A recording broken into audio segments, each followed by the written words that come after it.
You're listening to Post-Dramatic Stress, hosted by Charlotte Dee, a weekly podcast to connect creatives and communicate about the highs, lows, and laughs of being in a creative industry.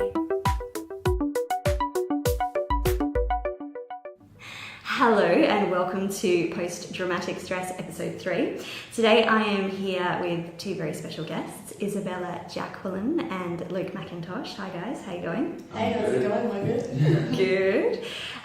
Today we're going to be talking about a few things. We may go a little bit off track, but our intention is to talk about basically, I've made a general theme of, when all you hear is no, because I feel like in this industry that happens to us a lot. Whether you're an actor or just generally a creative person working on projects. So I thought that would be an interesting theme, and underneath that, the perception about age in creative work matters, landing creative work no matter what stage you're at in your journey, whether it be age, experience, and talking about finding your creative drive to pursue projects when you feel like all you're hearing is no. So those are some of the things we're going to talk about today, but first of all, I'd love to talk about my guests, my lovely guests. So the things I know about Isabella, or Bella as she prefers, is that you're an actress and a writer. You are well known for being in The Decadent and the Depraved in 2018, which is a short film. That's a feature film. It's a feature film, I'm so sorry. That's right. Amazing. Love at First Sight and Christine and... Don't whisper, we can't hear you. Yeah, she's like my best friend. I love her. She's talented. No, that's so fine. That's perfect for you. Everyone knows everyone, which everyone does. Yeah, that's awesome. And Isabella, you have, from what I read while stalking you, over 25 short film credits so far to your name, and I think the most thing that's interesting to me is that you also have started a production company called Other Side Films. I have. Yeah, that is amazing. And you are 18. Yep, and the films that we've done, we did 4 within, I think it was 6 months, and I was 17 when we did all of those, so... That you were just nailing life and making me feel very bad about myself as a human being. No, not really. I think that's phenomenal. And Luke contacted us to be on the podcast because we were talking about this perception that to be a good actor you have to be older, and the difficulty in getting into work when you're first starting out, and the pros and cons of sort of starting out at a younger age. So Luke is an actor and he's into short film, musical theatre, but at the moment he's really trying to break in. Yeah. And so I just thought it would be amazing for the two of you to get together and just talk real chat about how that feels and what that's like, and maybe we can share some experience to help, or maybe people listening can after this share some experience, and we can all just chat about the of hearing no and feeling judged on your age or experience. So welcome Luke as well. Thank you. Guys, can you tell me a little bit about yourselves in your own words and what makes you want to be creative? Well, I found that I've been wanting to act from when I was very young, and then I trained at Perth Film School, then I kept training. And I just found that as a society, we're very one-dimensional in our view of everything. And I believe that there isn't black and whites, it's always grey areas. So I'm very passionate about telling other sides of stories, and helping people to be a little bit less narrow-minded. And I think as creatives we're in the perfect position to do that if we exploit that opportunity. So I'm just really passionate about that. Cool. What about you, Luke? Why do you feel like you need to create? I just think there's a big focus on academics sort of pathways, and people are always focused on their schooling and everything, which they should obviously, but there needs to be more of an area to express in other ways, in creative art and stuff like that, so you can give off a better, more individual person that you are. Everyone's different, so you should be able to express that. Yeah, instead of just going down that same path where everybody studies, everybody focuses, no one's allowed to say anything different than the norm. Everyone's I so agree with you. And I think it's good that you know that at a young age, because I think for so many people who want to be creative, maybe not so much people that are being born now, but I feel like it does still happen. But for people maybe my age, in their 30s, you know, it was just follow that path, you know, often, and to do anything else was just so frowned upon. And it was like crazy because like it's so like rare, I guess, but now it's like there's more like light on it, I guess. Yeah, more and more freedom of expression, I think.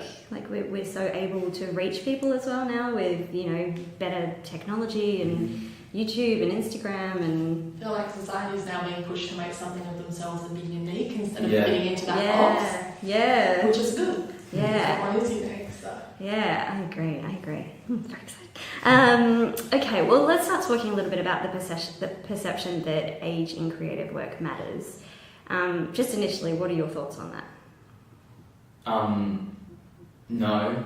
No? Like, I mean, obviously it does, you know, if you're going for an audition and it's like asking for a 20-year-old and you're like 15, obviously that's when it's going to matter, but no, other than that, I don't think it does, because some people might have trained for 10 years, but it doesn't mean, you know, that they trained well, or someone might have trained for like a year, but that doesn't mean that they didn't already like have like natural ability, you know. Yeah. So Yeah, I agree. I think people are able to express themselves at any age, regardless of, like you say, their training. That doesn't mean that they don't still have something valuable creatively to say.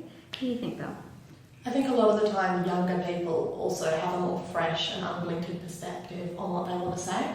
As we get older, we get more and more streamlined into give people what they want. Yes. And I think young people can be really unique in their outlook. So I think in a way they have an advantage, but not in contacts, because the older you get, you can have more contacts. Yeah. Exactly. So I think that is where it does matter. And a lot of times people, when they're young, they're like, oh, I want to be a star. And yeah, well, that's not cool, and I think that doesn't help anyone. But if you really have that passion, I think being young can be an advantage, because not many people pursue what they want young. So when you do, that's good. Yeah, I think it's you know, handy because obviously lots of people find out what they want to do later on, and I think every kid has that phase of like, oh, I want to be a singer, I want to be a dancer, I want to be an actor, blah blah blah. Yeah. But again, like, it's a phase for most kids, I think. And then, so when you get like a little bit older than that, then you actually realise you want to do it, so you actually start pursuing it. And so yeah, you can get a start at a younger age, but it's still hard to get that start. Yeah. But Yeah. Do you think it is just a phase, or do you think we are just as humans creative, and it kind of gets stamped out of you along the way? Or do you think it's like, you know, the phase is those ones that just want to do it because they're famous and then that fades away? Or do you think maybe it's both? What do you think? I think a lot of kids would have that thing like, I want to be famous and all this stuff. Yeah. Which, obviously, if that's the goal, then just stop right now, because, you know... It's like that thing everyone wants to be a star, so they realise what it takes. Yeah. It's hard work. But yeah, I think you're right about because kids, you know, born with their like, I think everyone as a little kid did like the performances for their parents or whatever. Yeah. And then maybe it does get, you know, stamped out at some stage. Yeah, I think it does a little bit. In my experience, it did. Like, you know, it's just not celebrated as much if it's not going to maybe make you any money. I don't know if that's part of the problem, or if it just, maybe you just become part of the swirling chain of other people who are older than you that have had the same thing happen to them. I don't know. I think a lot of the time also it's people in the older generations that maybe were more creative and were like, I can do this, and then it got stamped out, or they failed, fell flat on their faces, didn't have the degrees, and were like, help, and then had to bring us all into the world from a struggling point, worked so hard to get there. They're like, you will not make the same mistakes that we made. But this is another world now. It's 2019, you know. Yeah, it's more attainable, more accessible, more... Interesting. I suppose, still talking about age and creative work, have you guys had any experience where you feel like you've been shut down because of your age, or have you had... I have, actually, legit. I have. I went for an audition. It was only a student film, and they wanted someone to play 16, but they wanted someone who didn't have restrictions on their time. Obviously at this time I had school, so it'd only be like weekends, I could miss like a day or whatever. But I ended up getting the role went to another person because they were like 18 out of school. So I was like, sick. Yeah, I suppose that would happen a lot because they've got their constraints in time and stuff. But maybe that's something, you know, as a creative industry, we should start to think about so that people can have more opportunities and play like actual ages and get that experience. Like, how do you get the experience if you... When 18-year-old, they task 18 plus to play younger, it's like, I get that they have like time and stuff. Like, it's also our life experience. They believe that people have more experience, more to draw on. Yeah. But I have found actually going onto sets, if I booked a role, and especially when I was, now that I'm 18, but when I was more like 14 to 17, especially when I'm 15, 16, I felt it.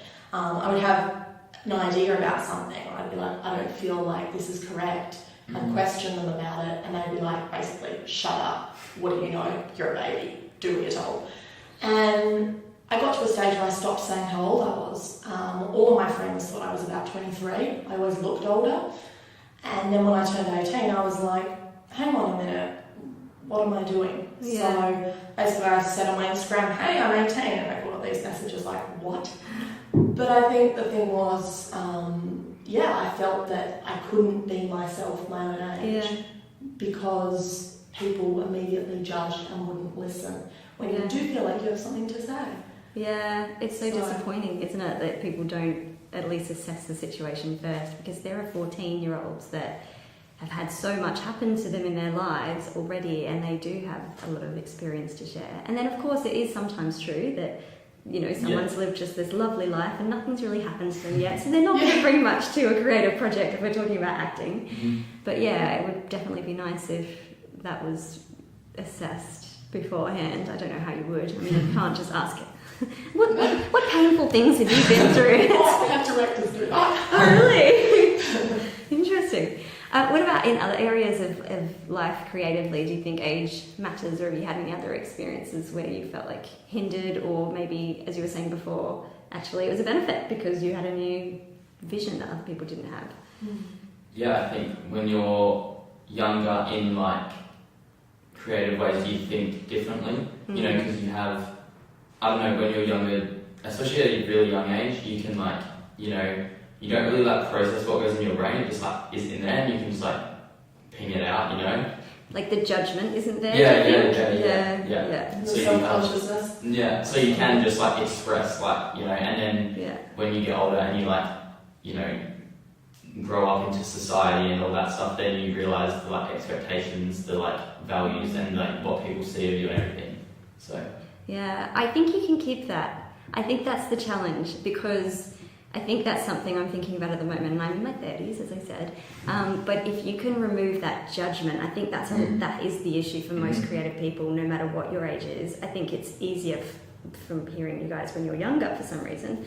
But when you're older, if you can manage to not censor your ideas, you get so much further, whether you're writing, painting, anything. I feel like sometimes the first thing we do, sometimes it doesn't even get that far. You have a wonderful idea in your mind, and straight away you hear that, oh yeah, but that's going to be crap. Start judging it. Yeah, straight away. And I think maybe age doesn't matter. Maybe it's the filter that matters. Maybe like youth brings this wonderful,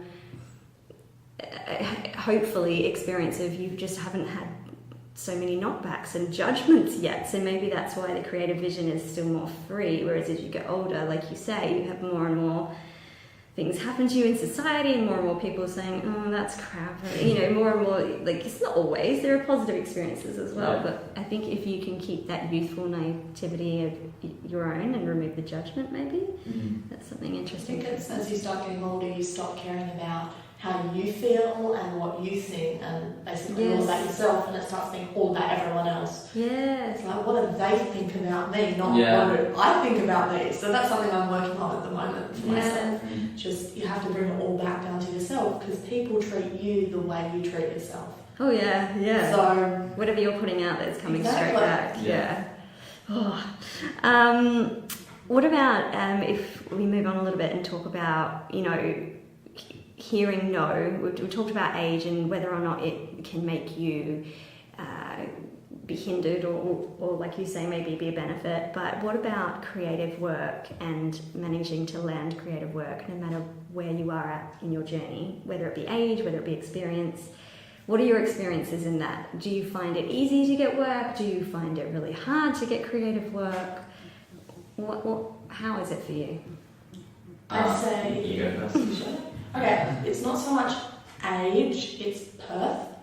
We're based in not the best spot, and not a lot comes along. That can be seen as a huge hindrance because people go, well, I'm sitting there, I've booked an agent, look at me, I filmed a bunch of showreel scenes, here's my CV, I'm happily sitting here waiting for the big job to come. Fortunately, in Perth, that is never going to happen. So the good thing is only people that are really keen make it from Perth because they're the only ones that will be proactive. In Perth, we have another huge benefit. Not a lot comes out of here. So the second you start making your own stuff, making stuff come out of here, everyone hears about you. Perth is a tiny, tiny industry. And I've just found that really putting myself out there, I'm booking work, I'm making my own stuff, it's winning awards, people now know about me. And if I was in Sydney or LA or London, I would have to be doing way more to even have a quarter of the people know about me. So I think there's an advantage here, but in the disadvantage. I love that. I love the way you look at that. I think that's an amazing way to approach it because I think you're right that we've got such an opportunity here. And what an opportunity to make Perth something great because we've still got, it's almost like we're still so new. We've got that chance to put our own like quirky little Perth stamp on things, like what work is coming out of here. And I think the more people that do what you do, the more people will, which on one hand is probably going to be... It's competition, but it'll be great because if we can be known as a little city that's doing great stuff, we've got so many staff creatives here, and if more people stop saying I can't, I aren't, and started doing it, we can have some phenomenal because there's a lot of brilliant there's a lot of things getting made in now. Like in Albany, there's like Itch is getting made now, and H is for Happiness, I think. And all the feature films that were made here, Dirt Music, there's about 10 of them. Go-karts. Yes. So I think that's good, gives like a bit of a mark on WA, and if those things come out and they're good, then it's like, positive for us as creatives and our work, So the downside is they are bringing Sydney cast and crew Yes, over. they are. So they're kind of stealing our time. Guys.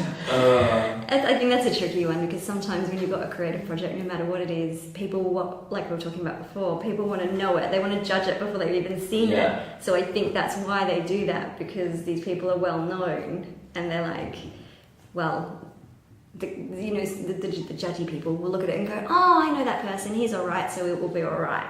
Exactly. And it's unfortunate. Because it makes it harder for new people. It means that we need to prove ourselves as people that you're willing to take a bet on. And if we can do that as a collective industry, as an industry, we will start garnering more work. I agree.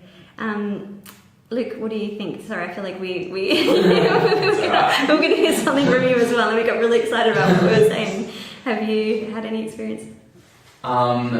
With learning creative work with age?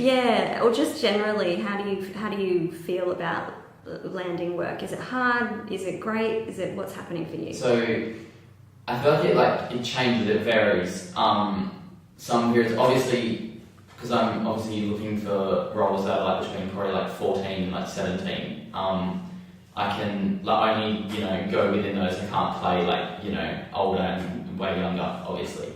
And I feel like because in Perth there's not a lot of stuff happening, then obviously that's where it's good for self-tapes and stuff. That's so good that's a thing now, and you can tape yourself, send it off to Sydney people or overseas and stuff. And then that way you can still get work outside of Perth. But in Perth, just to keep busy work, it can be hard, but recently, actually, it's been fairly good on the public websites and things like Star Now and all that. It's not been too bad at the moment. Talking about when you do feel I know you've just said at the moment it's not bad, but sometimes Sometimes it is. Sometimes it's very dry. Sometimes all you hear is no, Yeah. and you feel like, you know, whether or not you're an actor or someone, you know, creating artwork or music or whatever it is, you put your work out there and it's judged, or you go for auditions and it's no, or, you know, you want to work with people and it just doesn't happen. What's your experience in like your world of no, and how does that make you feel, and what do you do to combat those feelings? I think originally when you hear the no, it's always like, oh, like it you know, it impacts you. You're like, you know, damn, like I actually, like if you wanted it, then it's gonna, like, you're gonna feel something. Yeah. But I think when you're repeatedly told no, obviously some people, they will crumble under that, but I think personally it makes me want it more, because it's like, now I can prove them wrong and, you know, show them that I actually, you know, can, you know, Yeah, you can. You've got something to show. Yeah. What about you, Mel? Well, I definitely think there is something to be said as using your haters as fuel.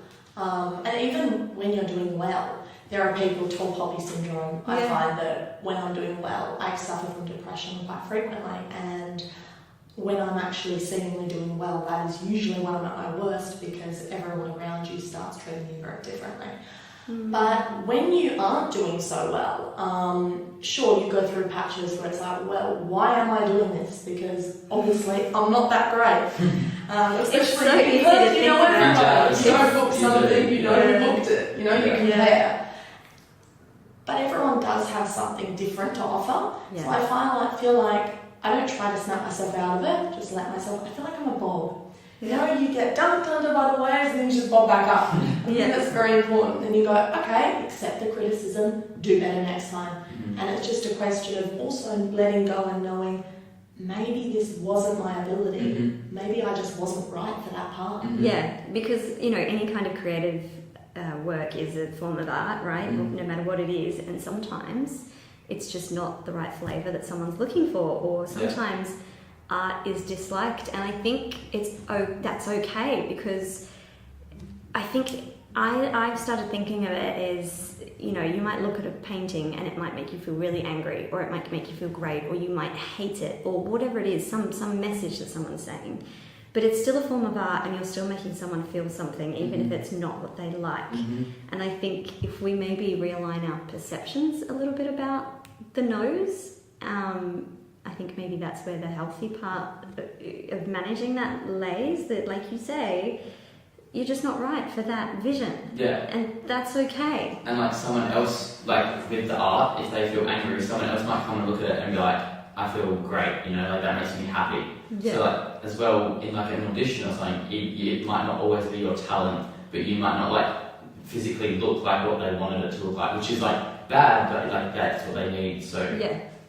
It's like the director's a painter, and he's got all the different paints. And he needs to make sure that he can't have all blues. Yeah. Even if they're all the best actors with the best look, they're not going to look very dynamic or be very dynamic on screen together. You don't know who else is cast.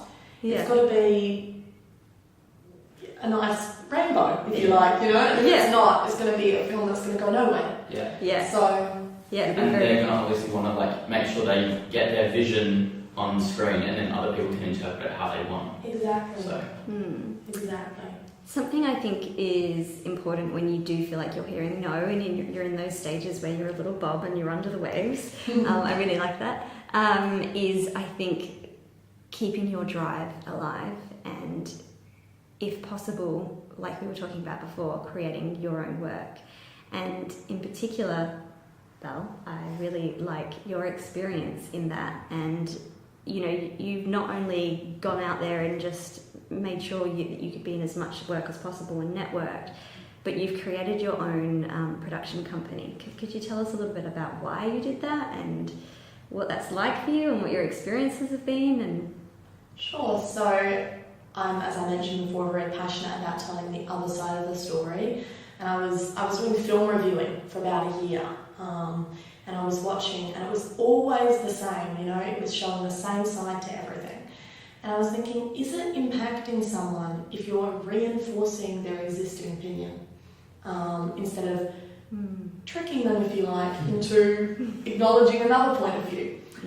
And so I was always passionate about that, but I didn't think at 17 that I could ever make anything, because for so many years I've been writing and I've written some other people's stuff, and either it gets made and I got no credit, or they just sort of shut it off. And then actually I caught up with, you know how we mentioned Andrea, the star of Love at First Sight. I caught up with her and she was having a little bit of a creative low as well. And I got to say, I think she's probably one of the most phenomenal actresses I've ever met. And I was like, well, this just doesn't do it. I'm going to write you something. So I wrote down this script, Love at First Sight, and I think it took me half an hour to write the first draft. And I had a few other friends who were also, at that time, not really doing much. And I basically said, hey guys, we're going to do this one. And for some reason, I had a great friend called Alex Lorien, and he was a cinematographer producer, so we co-did it. And I wasn't going to do a production company, I was just doing this one short for Andrea, and I was halfway through and I was like, I love directing. Then we were in the editing room and he was like, do we want this under my production company or do we want a co-production company, because you've kind of done everything?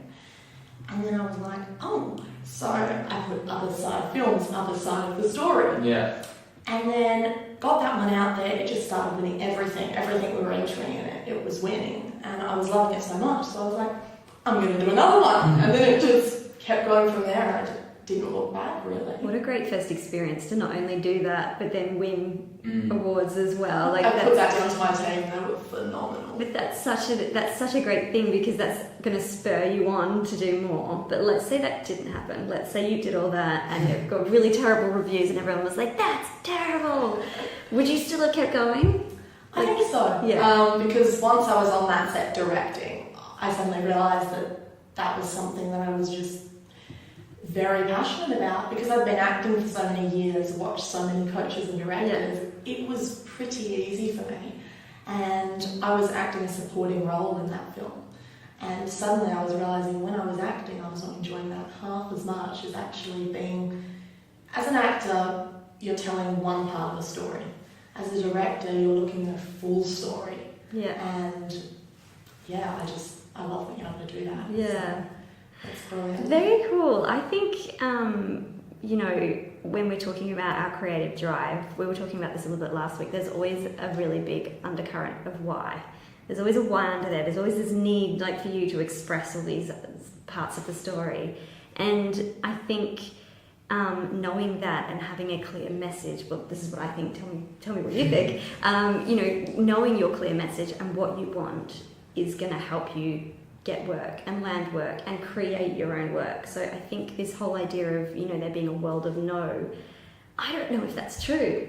I don't know. Because like we were talking about, there's so much more options today where you can get yourself seen. Even though we're in Perth, you can get yourself seen, you can create work, you can create a production company at age 18. You can, you know, there's so much you can do. What do you guys think about that? Do you think you need a strong why? Do you think you can create your own work? Does that tell me, what do you think? Well, yeah, I think that's crazy. You made your own like production company, because you obviously, if you can't find it, then, you know, make it. That's insane.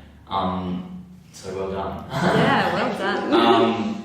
And I think, yeah, that's probably a really good like thing to build off. Like, you know, if you can't find it, do it yourself. You know, like, and then like get that out there. You know, just create. I think just keep creating. Yeah. And I think if you've got your, I think the important thing is a lot of us, you know, creative people, we want to create work. We want people to see our creative work, but we don't necessarily have any anchor out there that we're working towards. Mm-hmm. So it's just this sort of aimless land of nothingness. And it's like, how do you promote that if you don't know what your message is? Mm-hmm. Do you think you need to have a clear understanding of who you are and what your message is for your creative work to be successful? I think you definitely have to have like a drive. You have to have a reason to be doing it. Like, that isn't like, you know, about others. Like, you have to have a reason for yourself about why you are doing it. Like, for me, it's probably like definitely about like, you know, proving other people wrong. I think that I find that quite fun. Yeah. It's like, you know, it's nice because then you can like, you know, I don't know, and it makes, you know, I don't know. It's showing them the other side, yeah, I suppose. It's like, you can like, look at me. That is very satisfying. Yeah. Yeah. I think it also comes down to just knowing who you are, knowing what you want. Yeah. Exactly what we were saying. Knowing yourself. And making sure a lot of stuff in acting, we're trying to get stuff from other people, objectives. You know, I want you to feel this. But I think as a creative, you need to want yourself to feel something. Yes. It can't all be about everyone around you, because if you want that person to be proud and that one to be proved wrong, etc., etc. You can never win that Exactly. game. Yeah. And then you'll start feeling drained when that's not working, and you'll lose sight of where you were actually going in the first place. Yeah. So I think it's important to be like, within me, this is what I want for me. And I think it comes down to be selfish. People are so ashamed of being selfish, but you're not going to get anywhere unless you are. Yeah. Because you have your own longest term commitment. So Yeah. Knowing how do you think then you know how do we know what we want? Do we just know? Do you think? Because I feel like we do. Like it's in there. It's deep down. Yeah. But how do we access that? Like, is it removing the judgment? What is it? Like, how do we know what we want? I mean, I think you just know. Like, I don't know. I don't feel like maybe there's like experiences for some people where they just know. Like personally, one of the first experiences actually that I knew was when I saw Lion King at Crown. We went to it for Father's Day, and I was like, wow. Like I was like year 5, I think, and I was like, this was sick. Like I was like in awe of these people, and I was like, I want to do that, you know. Yeah. So I think that's where my first like real drive came from, and then I just found it, you know, that I had it in me the whole time. Yeah. So do you think you know your why, or you know what drives you if it moves you then? Because that obviously moved you. Yeah. What do you think? I think it can also be about what affects you. Yeah. If you look through everything and you're like, if this were to happen, how would I feel and why? Ask yourself a lot of every situation and then say why. And if you can say why enough times, you'll narrow it down and you'll be like, see, when I started acting, I thought something that drove me was completely different. And it was only after really asking myself why, and I keep a dear diary. I'm very old-fashioned. No, I think that's great. Very passionate about, you preserve history, you can understand yourself, read back on it. Yeah. You start to have an idea of, and then you start asking yourself, exactly, and then you say, why did I feel that way? Eventually you'll come to realise you cut off all the edges and you go, that's a completely different vision than I thought. But that is actually what drives me, and that is me. Yeah. So it's always evolving, but you'll have a core there. Yeah. I love that. I'm looking at the clock and realising, as usual, I've gone over time. We're at the 32-minute mark, so thank Sorry, you. guys. If you're still listening, I love you. We love you. So I just wanted to give you guys a chance to talk about anything that you wanted to talk about. How can we check you out? How can we find you? Tell us your Instagram handles and such things. Now I sound really old. You can find me on Instagram, it's probably the best one, at Mcintosh. No spaces, no underscores, no whatever, no dots, which is really good actually, I love that. Yeah. And I post about like what I'm up to and Excellent. creatively, and any projects that I'm working on. So that's fun. Great. And what about you, if we want to reach out to you, Belle? Yeah, you can find me on my Instagram. I don't do Facebook because Instagram's coming in and Facebook's going out, which is my well-known motto. That's true. And it's Isabella Jacqueline official, because I'm officially me. We're all officially ourselves. And it's mostly just me, to be honest, because I'm very much about we're a person outside of our creative endeavours.